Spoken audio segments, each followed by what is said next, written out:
مرحبا. اليوم الفيديو راح يكون كيف ادمج صور باغاني بطريقة كتير سهلة على تطبيق كتير ممتاز، بتمنى تستفادوا منه. ورابط التطبيق للايفون والاندرويد بالديسكريبشن بوكس. يلا نبلش. اول شي بنزل التطبيق اللي قلنا عنه، هو تطبيق كويك. تطبيق كتير حلو وان شاء الله تستفادوا منه. وانا اكتر شي بنصح فيه للصور، يعني الفيديوهات اوكي بصير بالفيديوهات، بس اكتر انا بستفاد منه بالصور. يعني على الصور بحسه اسهل من الفيديوهات.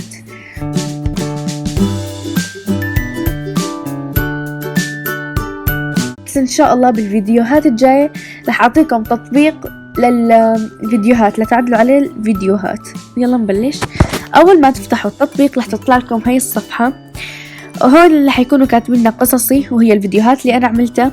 الزائد هي اللي بنبلش فيها شغلنا، والمشاهدة من الماضي الفيديوهات القديمة اللي عملتها واللي مسحتها.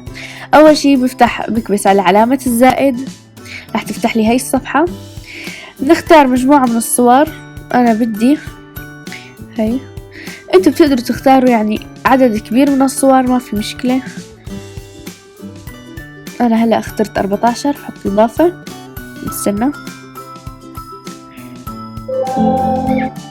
بعد ما انا احدد الصورة اللي انا بدي اياها، بقدر احط التأثيرات اللي بدها تصير، يعني اي لمسة، يعني كيف يخلونا يطلع الصور، وكيف هيك الكلام. يمكن هن شي 20 او 10، ما بعرف بصراحة، ما عديتهم. بس يعني في كتير تأثيرات حلوة. خلينا نختار هذا. تقدروا انتوا تحددوا كيف هذا تطلع. انا اخترت هذا. حتى بتختاروا اللون. انا بدي هذا.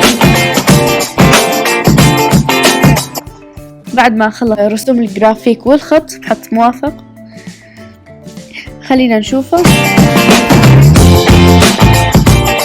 هيك راح يكون شكله. تاني شيء الموسيقى اللي انا بدي اضيفها، بروح لعند علامة الموسيقى الموجودة تحت، بضغط عليها. راح يحطوا لنا عدد من الموسيقى الموجودة بالتطبيق. انا بدي اختار هاي الموسيقى، وانتوا كمان بتقدروا تختاروا موسيقى من عندكم، وبتقدروا حتى تلغوا مثلا لا صوت، انه لا يكون صوت، اذا كنتوا حاطين فيديو لا يكون لا صوت الفيديو موجود، حتى الغنية ما في غنية او موسيقى. ثاني شيء لا توجد موسيقى، صوت الفيديو موجود بس الموسيقى ما في، يعني بس صوت الفيديو موجود، يعني مثل صوت الفيديو الخاص بك مفعل. ثاني شيء الموسيقى اغاني من عندكم انتم بتقدروا تضيفوها، واللي بعده كله الاغاني موجودة بالتطبيق. انا هاي الغنية اللي بدي اياها. ثاني شيء بدنا نروح عشان نعدل على الصور اللي انا ضفتها. انا بدي اختار هاي الصورة، بضغط عليها. راح يحطوا لي خيارات تحت كتير. اول شيء النص، بقدر اكتب اي شيء بدي اياه. خلينا مثلا احط 1 2.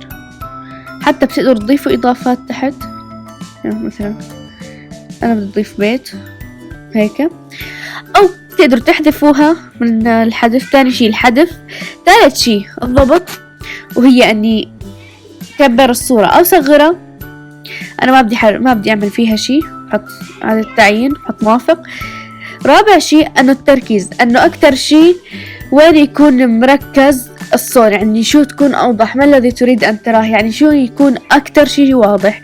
انا مثلا خليني احدد هون، بحط موافق. هلا بعد ما احط موافق خليني شفتوا التركيز كيف كان. هلا خلينا نكمل. خامس شيء هو المدة. بتقدروا تحطوا المدة طويلة او قصيرة او عادية. انا بدي اياها طويلة. بعد ما حدد المدة بتقدروا تحطوا الملائمة، انه تكون الصورة يعني بحجم الصفحة كاملة، بحجم الفيديو كامل، او تكون هيك صغيرة. انا هيك بدي اياها تكون هيك مملية الشاشة. بعدين التكرار، بتقدروا تكرروها، بتقدروا. انا ما بدي اكرر شيء، بحط حذف. وبكل الصور نفس الشيء، حتى اذا انتم بدكم تضيفوا اي صورة بتكبسوا على الزائد وبتضيفوا. بعد ما خلص تعديل،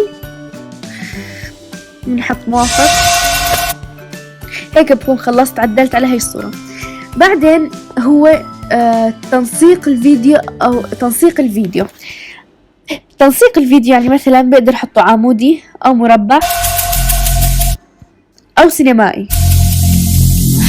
أنا بدي إياه يكون سينمائي، بحط موافق. كمان بقدر اختار المدة. هون حاطيلنا خيارين، خيار يا صح شايفين ايقونات عم تنزل وتطلع، ايقونة الانستا عم يقولوا لنا انه هذا الفيديو بيكون بهاي المدة مناسبة للانستغرام. تاني ايقونة وهي ايقونة تطبيق كويك، وهي انه هاي المدة التلقائية لهذا التطبيق. انا بدي اياها مناسبة للانستا، هذه هي المناسبة، بحط موافق. حطيت المدة. بداية الموسيقى بقدر كمان حدد انه مثلا انا اول مقطع ما بدي اياه يبلش من هون، انا بدي اياه يبلش من نص الغنية، الفيديو يبلش من نص الغنية. شفتوا هيك بداية الفيديو راح يبلش من هذا المقطع، بحط موافق. بعدين الفلتر، كيف حط فلتر الفيديو، انا بدي هذا الفلتر.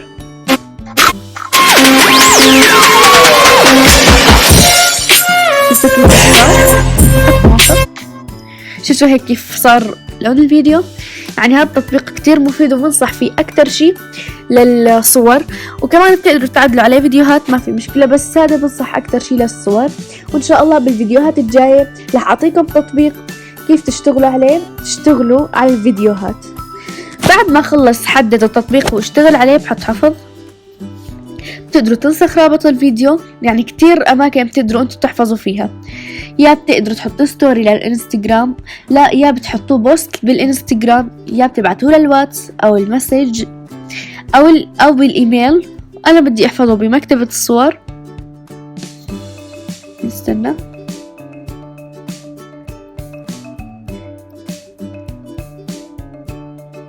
خلص وحمل، خلينا نروح نشوفه. صور.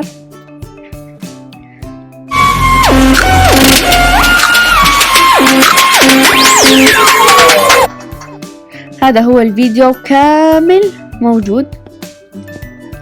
بس هيك كان الفيديو، بتمنى يكون عجبكم، واذا عجبكم حطوا لي لايك، واذا بدكم مساعدة اكتر اكتبوا لي بالتعليقات. بس هيك، مع السلامة.